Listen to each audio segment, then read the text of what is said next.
os professores entraram com pedido de reajuste salarial, incluindo diretores e supervisores. Inclusive o Lai, né?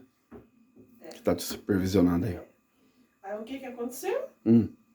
Foi aprovado ontem o aumento dos diretores. Você jogou batatinha pra ele? Mandioquinha?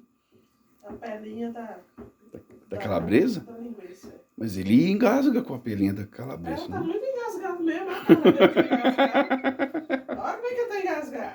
O amarelo, eu descasquei calabresa, que eu sempre tiro a pele da calabresa, pus lá no lixo, daqui a pouco eu vejo o amarelo engasgado com a pele de calabresa, mas esse pedacinho... Mas tava assim, bem picadinho, né? Tava inteiro. A cara dele está muito engasgado.